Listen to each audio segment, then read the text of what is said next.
First question है sign A equals to 0.6 हो तो सेक ए बराबर है। देख सकते हैं क्वेश्चन में हमें दिया है साइन ए इक्वल्स टू 0.6, तो इसे हम लिख सकते हैं साइन ए इक्वल्स टू 0.6 में ये पॉइंट को हटाएंगे तो नीचे पॉइंट के बदले 1, पॉइंट के बाद एक अंक है तो एक बार 0 लगा लेंगे, यहां से इसे कैंसिल कर लेंगे, 2 तिया 6 और 2 पंचे 10। तो यहां से हम कह सकते हैं कि साइन ए इक्वल्स टू 3/5, पर साइन थीटा बराबर होती है p/h, तो यहां से हम लिख लेंगे p/h। p के लिए 3 और h के लिए 5, तो p और h है, हम b निकाल लेंगे यहां से। b इक्वल्स टू होती है √h² माइनस p²। यहां से आगे लिख सकते हैं then b equals to h के लिए 5 है तो यहां से हम लिख सकते हैं 5² माइनस p के लिए 3 है तो यहां से 3²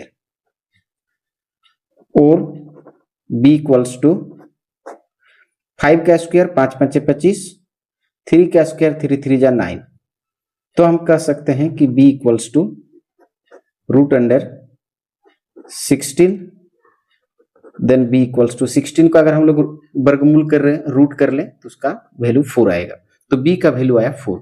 हमें निकालना है सेक a, तो यहां से लिख सकते हैं सेक a। सेक थीटा बराबर होती है h/b।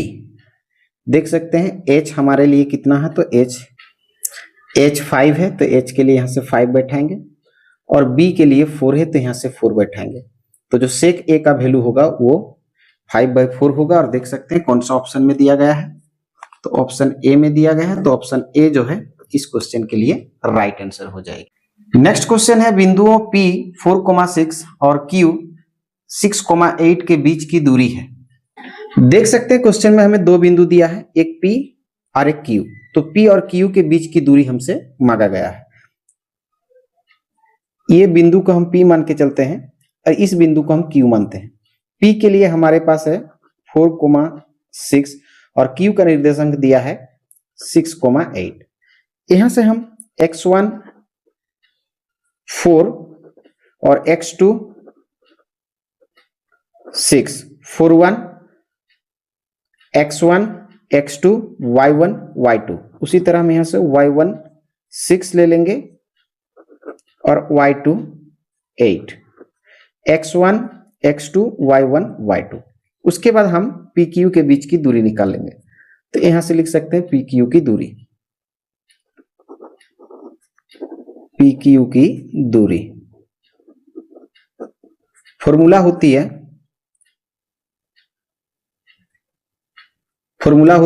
x2 माइनस x1 का whole square plus y2 minus y1 का होल स्क्वायर, ये फॉर्मूला है।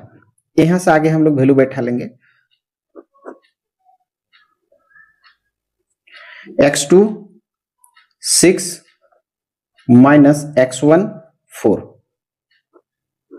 Whole square plus y2 8 minus y1 6 whole square. 6 से 4 माइनस करेंगे 2, 2 का स्क्वायर हो जाएगी। 8 से 6 माइनस करेंगे 2, 2 का स्क्वायर हो जाएगी। 2 दूनी 4, 2 का स्क्वायर 4, यहां भी 2 का स्क्वायर 4, प्लस कर लेंगे 8, यानी यहां से हम तोड़ सकते हैं 8 को, 2 दूनी 4, 4 दूनी 8, और हम कह सकते हैं रूट के अंदर डबल होने से एक बार उसको हम बाहर निकालते हैं रूट का, और इसका कोई जोड़ा नहीं है तो उसको अंदर रखेंगे, यानी इतना मात्रक हो जाएगी, 2√2 मात्रक हो जाएगी PQ के बीच की दूरी। कौन से ऑप्शन में दिया गया देख सकते हैं, ऑप्शन सी में दिया गया है, तो ऑप्शन सी जो है इस क्वेश्चन के लिए राइट आंसर हो जाएगी। आइए हम लोग अगले क्वेश्चन की ओर बढ़ते हैं। नेक्स्ट क्वेश्चन है यदि त्रिभुज ABC समरूप त्रिभुज PQR angle B equals to 47 degree, angle R equals to 83 degree, तो एंगल A का मान होगा। देख सकते हैं क्वेश्चन में हमें त्रिभुज ABC समरूप त्रिभुज PQR दिया है और जिसमें एंगल बी दिया गया है 47 डिग्री और एंगल आर हमें दिया है 83 डिग्री। तो हमसे पूछा है कि एंगल ए इक्वल्स टू क्या होगा, इसे हम क्वेश्चन मार्क लगा सकते हैं। क्योंकि ए बी सी और पी क्यू आर दोनों समरूप त्रिभुज है, तो यहां से हम लोग ड्रॉ कर लेंगे एक ट्राइंगल, एक त्रिभुज ड्रॉ कर लेंगे। इसे इसका नाम रखेंगे हम लोग ए बी और सी। बगल में एक और त्रिभुज लेंगे, इसका नाम रखेंगे हम लोग P Q R. P Q R यहां हमसे बोला गया कि दोनों त्रिभुज आपस में समरूप हैं। जब दो त्रिभुज आपस में समरूप होती है तो उसकी संगत कोण बराबर होते हैं। एंगल ए एंगल पी का बराबर होगा, एंगल बी एंगल क्यू से बराबर होगा और एंगल सी एंगल आर से बराबर होगा। यहां से हमें एंगल बी का वैल्यू 47 दिया है, तो यहां से हम कह सकते हैं इसका जो वैल्यू है एंगल बी का वो 47 डिग्री। अब एंगल बी के साथ बराबर है एंगल क्यू, तो एंगल क्यू का वैल्यू भी हो जाएगी 47 डिग्री। एंगल आर का वैल्यू है 83 डिग्री। ये जो एंगल आर है इसका वैल्यू हमें दिया है 83 डिग्री। तो एंगल आर के साथ बराबर है एंगल सी, तो एंगल सी का वैल्यू हो जाएगी 83 डिग्री। हमसे पूछा गया है कि एंगल ए का मान क्या होगा, तो यहां से हम बोल सकते हैं कि त्रिभुज ए बी सी में angle A plus angle B plus angle C equals to 180 degree. त्रिभुज के तीनों कोणों का योगफल 180 डिग्री होता है।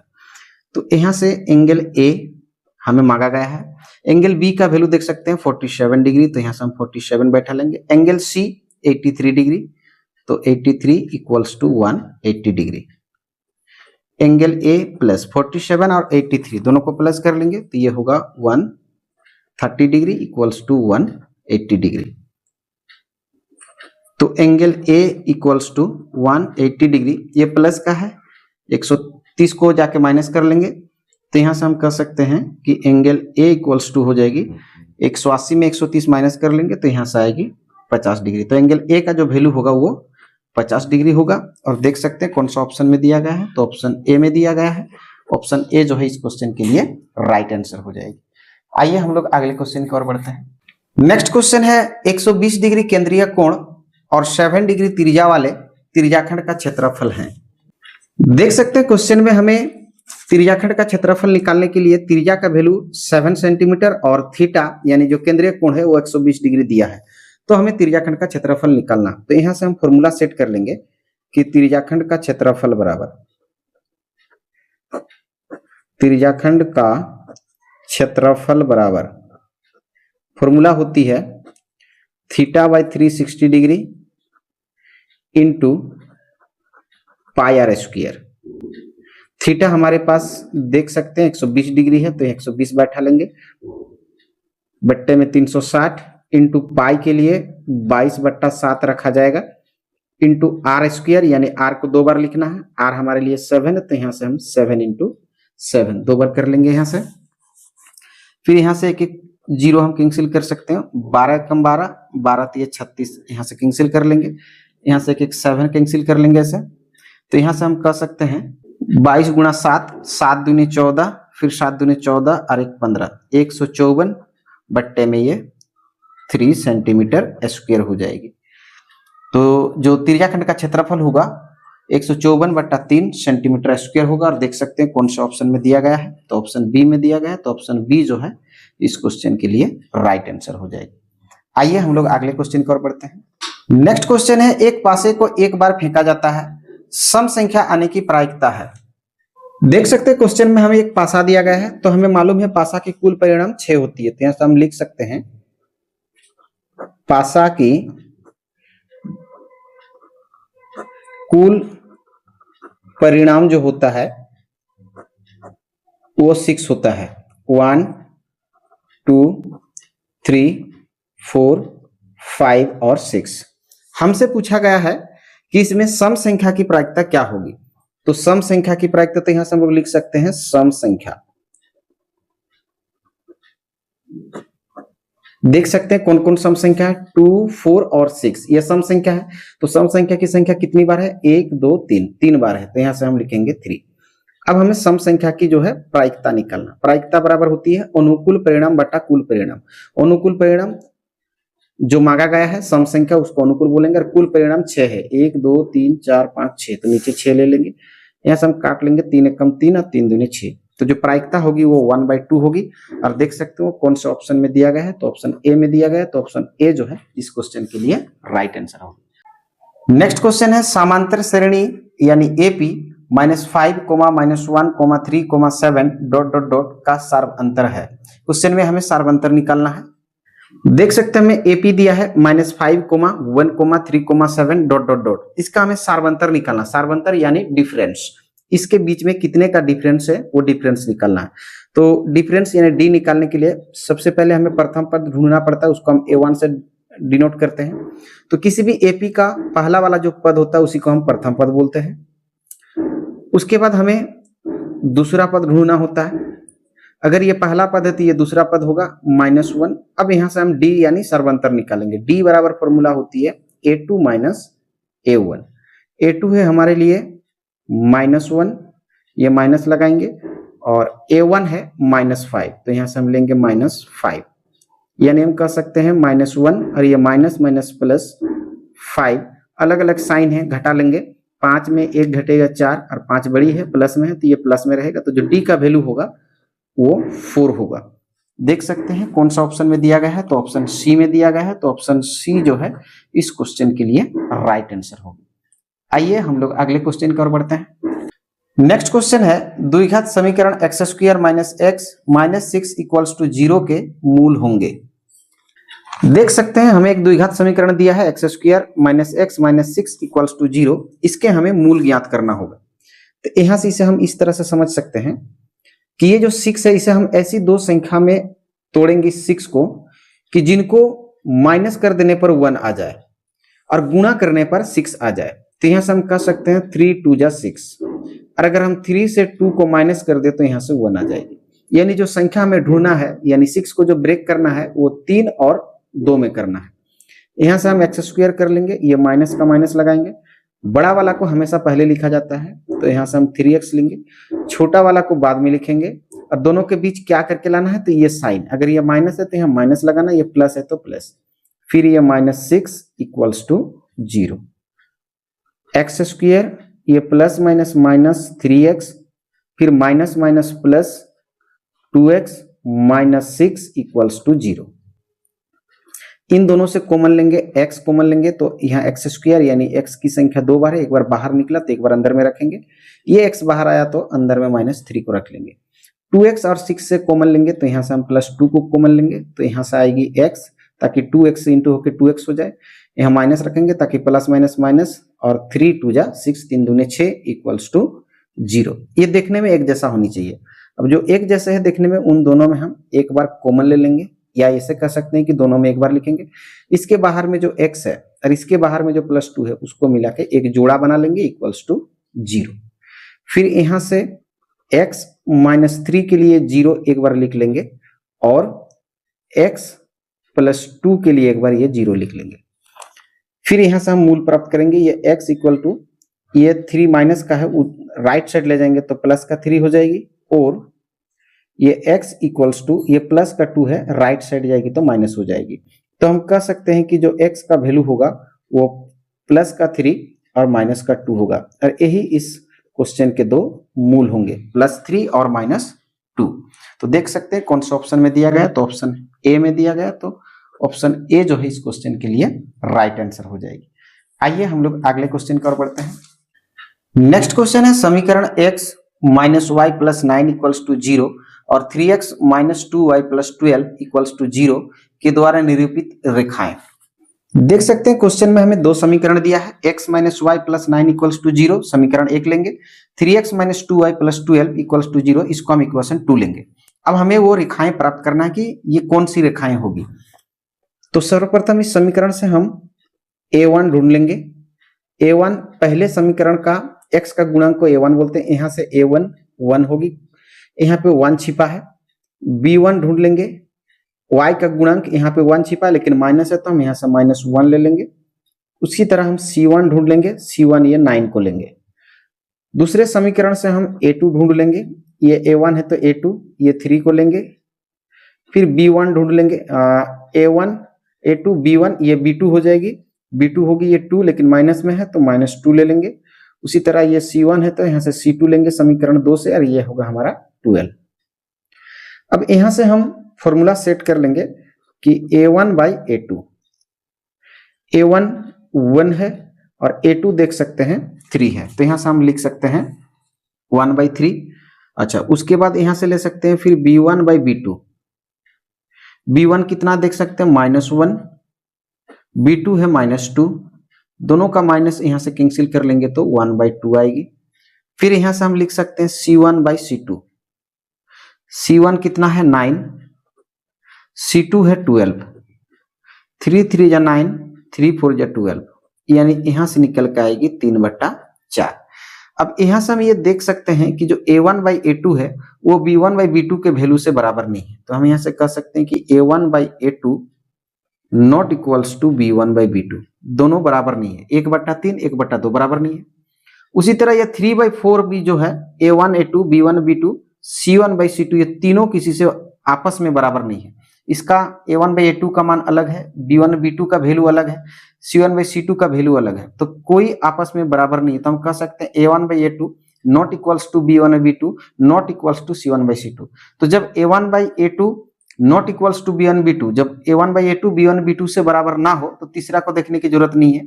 जब यही बराबर नहीं है तो हम कहेंगे प्रतिच्छेद करती है, यानी इसका जो उत्तर होगा वो प्रतिच्छेद करती है, लिख सकते हैं हम लोग, प्रतिच्छेदी हो जाएगी।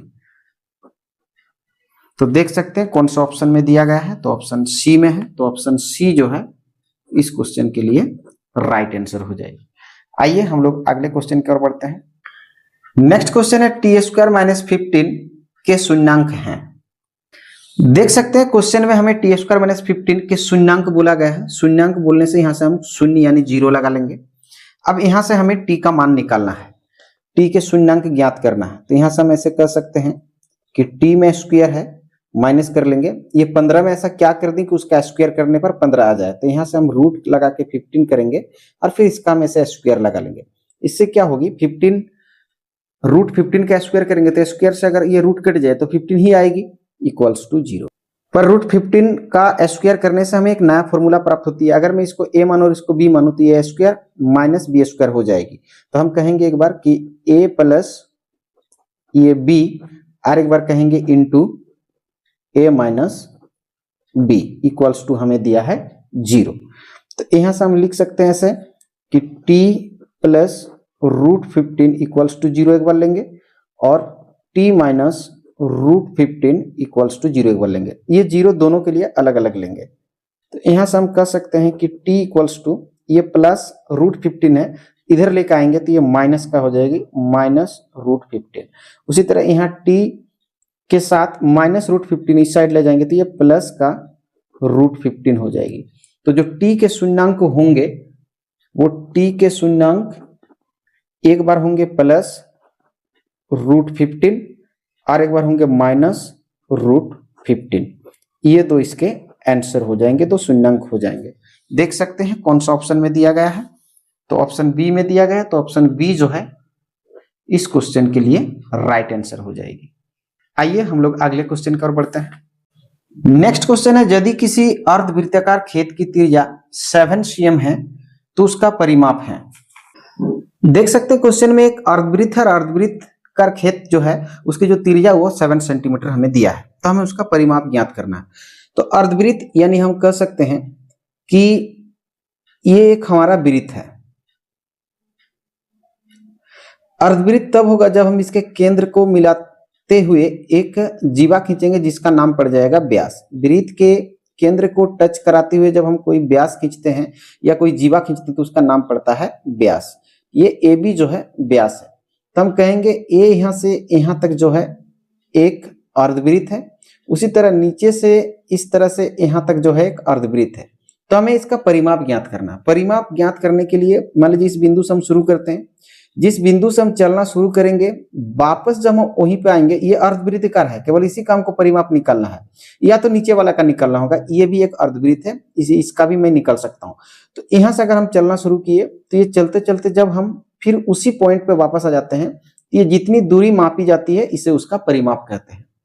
तो ये जो बाहर का है इसे तो हम परिमाप यानी परिधि कहेंगे, पर हमें तो आधा परिधि लेना है और ये भाग लेना है। तो इसलिए अर्धवृत्त का जो परिमाप का फॉर्मूला होता है, अर्धवृत्त का खेत हो चाहे अर्धवृत्त का जो परिमाप होता है उसका फॉर्मूला होता है पाई r प्लस 2r। यहां से हम लोग वैल्यू बैठा लेंगे, दोनों से r कॉमन लेंगे तो पाई प्लस 2 हो जाएगी। r हमारे लिए 7 है, देख सकते हैं, इंटू पाई के लिए हम 22/7 बैठा सकते हैं और ये प्लस में 2। फिर यहां से लिख सकते हैं ये 7 का 7, ये इससे एलसीएम कर लेंगे तो 22 प्लस 7 दूनी 14 और डिवाइडेड बाई 7। फिर यहां से हम कर सकते हैं ये 7 इंटू ये दोनों को जोड़ लेंगे तो दोनों का जोड़ 36 हो जाएगी, 36 डिवाइडेड बाई ये 7। 7 से 7 कैंसिल कर लेंगे तो 36 यानी 36 सेंटीमीटर जो है खेत का परिमाप होगा। देख सकते हैं कौन सा ऑप्शन में दिया गया है, तो ऑप्शन बी में दिया गया है, तो ऑप्शन बी जो है इस क्वेश्चन का राइट आंसर हो जाएगी। आइए अगले क्वेश्चन पर बढ़ते हैं। अगला क्वेश्चन है यदि 140 बराबर 2 का पावर x इंटू 5 का पावर 1 इंटू 7 का पावर 1 तो x का मान होगा। देख सकते हैं क्वेश्चन में हमें 140 का जो गुणनखंड होगा वो 2 का पावर x इंटू 5 का पावर 1 इंटू 7 का पावर 1 दिया है, तो हमें x का मान ज्ञात करने के लिए बोला गया है। तो यहां से हम 140 जो है इसका सबसे पहले अभाज्य गुणनखंड निकाल लेंगे। सबसे पहले हम 2 से लगाएंगे, 2 सत्ते 14 यानी 70 में कट जाएगी। फिर 2 35 दूने 70 होता है। फिर यहां से 5 से लगाएंगे, 5 सत्ते 35, फिर यहां से 7 एकम 7। तो 140 का जो अभाज्य गुणनखंड होगा उसे हम 2 इंटू 2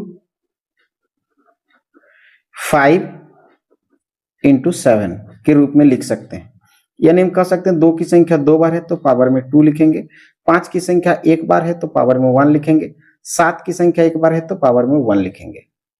अब यहां से हम लिख सकते हैं ऐसे कि देख सकते हैं क्वेश्चन में 2 का पावर x दिया है, 2 का पावर x, यहाँ पे 2 का पावर 2 दिया है, तो 2 से 2 अगर हम यहाँ से कैंसिल कर लें तो जो x का वैल्यू होगा वो 2 होगा। तो हमसे पूछा गया था कि x का मान क्या होगा, तो x का मान 2 होगा। और देख सकते हैं कौन सा ऑप्शन में दिया गया है, तो ऑप्शन बी में दिया गया है, तो ऑप्शन बी जो है इस क्वेश्चन के लिए राइट आंसर हो जाएगी।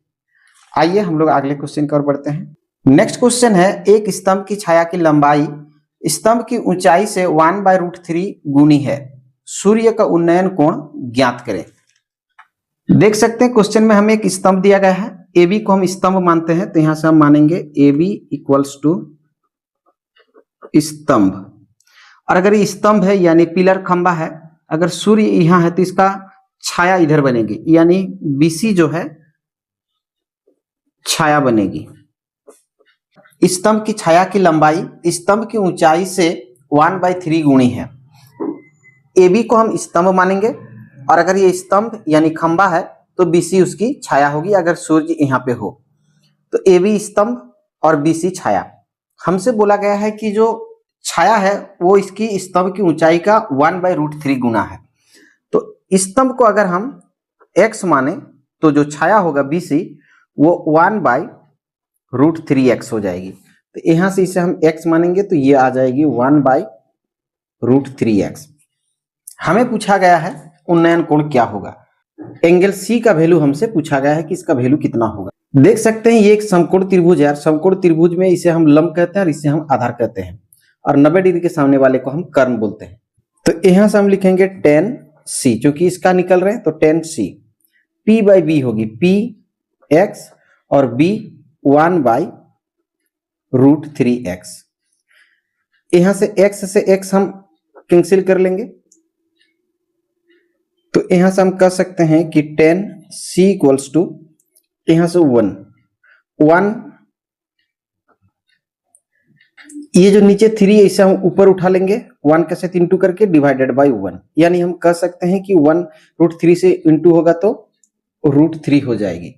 फिर यहां से हम कह सकते हैं इसे कि tan c equals to tan कितने डिग्री का वैल्यू √3 होता है, 60 डिग्री का वैल्यू। tan से tan हम कैंसिल कर लेंगे, जो c का वैल्यू होगा वो 60 डिग्री होगा। देख सकते हैं कौन सा ऑप्शन में दिया गया है, तो ऑप्शन सी में दिया गया है, तो ऑप्शन सी जो है इस क्वेश्चन के लिए राइट आंसर हो जाएगी। आइए हम लोग अगले क्वेश्चन की ओर बढ़ते हैं। अगला क्वेश्चन है, एक घन का आयतन 512 सेंटीमीटर क्यूब है, तो घन का पृष्ठीय क्षेत्रफल है। देख सकते हैं क्वेश्चन में हमें घन का आयतन 512 सेंटीमीटर क्यूब दिया है, तो घन का पृष्ठीय क्षेत्रफल हमसे मांगा गया है। तो यहां से हम लिख सकते हैं कि घन का जो आयतन होता है वो भुजा क्यूब होता है, या तो हम ए क्यूब मान लेंगे। उसका वैल्यू हमें दिया है 512। यहां से हम कह सकते हैं कि ए से अगर हम इस क्यू को हटाएं तो राइट साइड में क्यूब रूट हो जाएगी, जिसे हम घनमूल बोलते हैं। यहां से लिखेंगे 512। और यहां से हम कह सकते हैं कि a इक्वल्स टू 512 को हम तोड़ लेंगे तो 508 गुणा 8 गुणा 8, 8 8 64, 64 8 है 512। फिर यहां से हम कह सकते हैं कि जो a का वैल्यू होगा, क्योंकि घनमूल है, क्यूब रूट है, तो 3 बार में एक जोड़ा बनेगी, तो एक जोड़ा से एक बार 8 बाहर आएगी, यानी जो a का वैल्यू होगा 8 सेंटीमीटर, यानी एक भुजा का जो मान होगा वो 8 सेंटीमीटर होगा। हमें घन का पृष्ठीय क्षेत्रफल मांगा गया है, तो घन का पृष्ठीय क्षेत्रफल, घन का पृष्ठीय क्षेत्रफल बराबर फॉर्मूला होती है 6a स्क्वायर। तो यहां से 6 इंटू ए के लिए हमारे पास 8 है, तो 8 का हम स्क्वायर कर लेंगे, तो 8 का स्क्वायर यानी 8 8 64, 6 के साथ 64 को हम इंटू कर लेंगे, तो इसका गुणनफल आ जाएगा 384 सेंटीमीटर स्क्वायर, क्योंकि क्षेत्रफल निकल रहे हैं। तो देख सकते हैं कौन सा ऑप्शन में दिया गया है, तो ऑप्शन बी में दिया गया है, तो ऑप्शन बी जो है इस क्वेश्चन के लिए राइट आंसर हो जाएगी। आइए हम लोग अगले क्वेश्चन की ओर बढ़ते हैं। देख सकते हैं अगला क्वेश्चन है 2 tan 30 degree divided by 1 plus tan square 30 degree. इसका मान हमें जो है ज्ञात करना है। देख सकते हैं क्वेश्चन में हमें 2 tan 30 degree divided by 1 plus tan square 30 degree दिया है, हमें इसका मान निकालना है। तो यहां से हम मान बैठा लेंगे, 2 का 2 लिखेंगे इंटू tan 30 का वैल्यू होता है 1/√3, तो यहां से 1/√3 बैठा लेंगे हम लोग, डिवाइडेड बाय 1 प्लस tan 30 का वैल्यू होता है 1/√3, लेकिन यहाँ स्क्वायर है तो हम यहाँ से स्क्वायर चढ़ा लेंगे। फिर यहाँ से आगे लिख सकते हैं 2 को 1 से इंटू करेंगे, तो 2 1 जा 2 डिवाइडेड बाय √3, यहाँ से 1 को 1 लेंगे, प्लस 1 का स्क्वायर 1 हो जाएगा, √3 का स्क्वायर √3 इंटू √3, एक बार 3 वापस आएगी यहाँ से। फिर ऊपर से हम जैसा है वैसे लिख लेंगे 2/√3 डिवाइडेड बाय, यहाँ से एलसीएम कर लेंगे, 3 एकम 3 और 1 4, यानी 4/3। फिर यहाँ से हम लिख सकते हैं, जब बट्टा 4 बार हो, बट्टा के नीचे बट्टा, फिर बट्टा के नीचे बट्टा, सबसे नीचे का सबसे ऊपर से गुणा होता है, तो सबसे ऊपर 2 है और सबसे नीचे 3 है, और बीच का अलग से गुणा होता है, तो यहाँ से 4 गुणा √3, यहाँ से हम काट लेंगे, 2 दूनी 4, तो हम कह सकते हैं 3/2√3। अब ये √3 को हटाने के लिए हम ऊपर नीचे √3 से ऐसे गुणा कर लेंगे, तो ऊपर में आएगी 3√3 और नीचे आएगी 2 इंटू डबल 3 में एक बार हम यहाँ से 3 लिख लेंगे। रूट 2 बार है, 3 3 9 का रूट 3 होती है, 3 से 3 कैंसिल हो जाएगी, तो √3/2 आएगी। और देख सकते हैं √3 किसका वैल्यू यहाँ पे है, तो √3 साइन थीटा का वैल्यू होगा, तो यहाँ से हम लिख सकते हैं साइन कितना डिग्री का, तो साइन 60 डिग्री का वैल्यू। तो देख सकते हैं कौन सा ऑप्शन में साइन 60 डिग्री दिया गया है, तो ऑप्शन ए में दिया गया है, तो ऑप्शन ए इस क्वेश्चन के लिए राइट आंसर हो जाएगी। आइए हम लोग अगले क्वेश्चन की ओर बढ़ते हैं। देख सकते हैं अगला क्वेश्चन है, समीकरण युग्म x + 2y - 8 = 0, 2x + 4y = 16 के कितने हल होंगे। देख सकते हैं क्वेश्चन में हमें दो समीकरण दिया है, x + 2y - 8 = 0 और दूसरा है 2x + 4y = 16। 16 राइट में था, उसको हम लेफ्ट में लेकर आए तो माइनस हो जाएगी इधर 0, और इसको हम समीकरण 2 ले लेंगे। कितने हल होंगे हमसे पूछा गया, तो यहां से हम a1/a2 एक फॉर्मूला सेट करेंगे, a1/a2, a1 x का गुणांक को बोलेंगे और a2 नीचे वाले x के गुणांक को बोलेंगे। समीकरण 1 से x1, समीकरण 2 से a1 और यहाँ से a2, तो 1 से a1 कितना है, यहाँ से 1 होगी, और a2 कितना होगा, ये 2 होगा। उसी तरह यहाँ से हम निकाल लेंगे b1/b2, b1 इक्वेशन 1 से निकालेंगे, ये a1 b1 c1 a2 b2 c2, तो यहाँ से b1 2 हो जाएगी, तो यहाँ से 2 लिखेंगे, और b2 कितने हो जाएंगे 4, तो 2 एकम 2, 2 दूनी 4, यानी हम कह सकते हैं 1/2। उसी तरह यहां से हम निकाल लेंगे C1/C2। ये -8 को हम C1 बोलेंगे और -16 को हम C2 बोलेंगे। A1 B1 C1 A2 B2 C2। Minus से माइनस कैंसिल कर लेंगे, 8 एकम 8, 8 दूनी 16, यानी 1/2। तो यहाँ देख सकते हैं A1/A2 1/2, B1/B2 1/2, C1/C2 1/2, यानी सबके वैल्यू जो है बराबर है।